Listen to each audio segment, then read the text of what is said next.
ગુજરાત વિદ્યાપીઠ અમદાવાદ અને ગીતા પ્રતિષ્ઠાન મહારાષ્ટ્ર મુંબઈ પ્રેરિત ગીતા પઠન પારિતોષિક યોજના દર વર્ષે ગીતાજી જયંતીના દિવસે ગીતાજી પઠનની પરીક્ષાઓ લેવાય છે।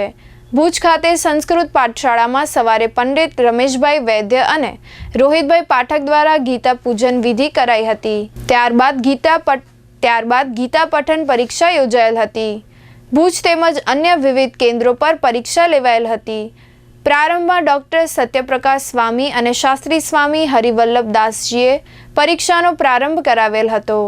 આ અંગે વિભાકરભાઈ અંતાણીએ ચંચળ ન્યૂઝ સાથે વાત કરી હતી।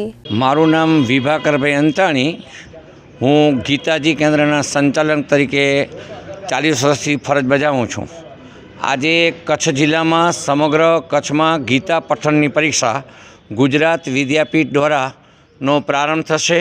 ભુજની છઠ્ઠી બારી પાસે અમારા પાઠશાળાના સલાહકાર એવા રમેશભાઈ વૈદ્ય અને રોહિતભાઈ પાઠક ગીતા પૂજન કરાવી રહ્યા છે અને અમારી સાથે અમારા પ્રમુખ જયશ્રીબેન, જીતુભાઈ, હસમુખભાઈ પૂજન વિધિમાં બેઠા છે અને કરશનભાઈ ગોરસિયાના દીકરા જે હરજીભાઈ ગોરસિયા અને રવજીભાઈ ગોરસિયા પણ પૂજનનો લાભ લીધો છે।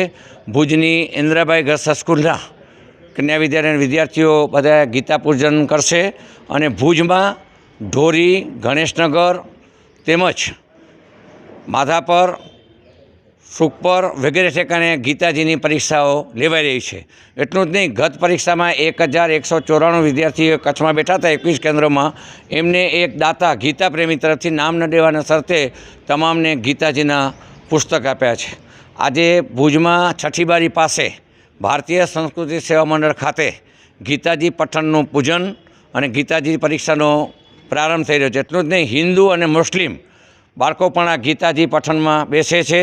51 જેટલા બાળકો કચ્છમાં વિશેષ યોગ્યતામાં પાસ થયા છે। મુન્દ્રા તાલુકાનું વાંકી, પતરી, ટપ્પર, સુખપર, માનકુવા વગેરે કેન્દ્રના બાળકો પરીક્ષાઓ હોંશભરે આપી રહ્યા છે। અત્યારે પણ પરીક્ષાઓ લેવાઈ રહી છે, ત્યારે બાળક નાનપણથી જ ગીતામય બને એવી હું બાળકોને વિનંતી કરું છું। દરેક બાળક ગીતાજીનો શ્લોક બોલે અને ઘરે ઘરે ગીતાજીનું પૂજન આજે 1001 બાળકો ઘરે ઘરે ગીતાજીનું પૂજન કરશે અને આપણા માધ્યમ દ્વારા, અને હું સંજયભાઈનો એટલે આભાર માનીશ કે કચ્છમાં આજે 4 દાયકાથી ગીતાજી પઠનની પરીક્ષા લેવાય છે। મને વિશેષ આનંદ છે। રત્નાકરભાઈ ધોળકિયા હોય, ગુજરાત વિદ્યાપીઠના સહયોગથી એને પ્રમાણપત્ર અપાય છે અને આપ જોઈ રહ્યા છો કે આ પરીક્ષા લેવાય છે। એટલું જ નહીં, સત્યપ્રસાદ સ્વામીના માર્ગદર્શન હેઠળ સ્વામિનારાયણના સંતો અને સાંખ્યોગી બહેનો પણ પરીક્ષામાં બેસે છે અને બળદિયાના શ્રી સ્વર્ગસ્થ કરશનભાઈ ગોરસિયા પરિવાર આ કેન્દ્ર ચાલુ કરીને બાળકોને પ્રોત્સાહિત કરે છે।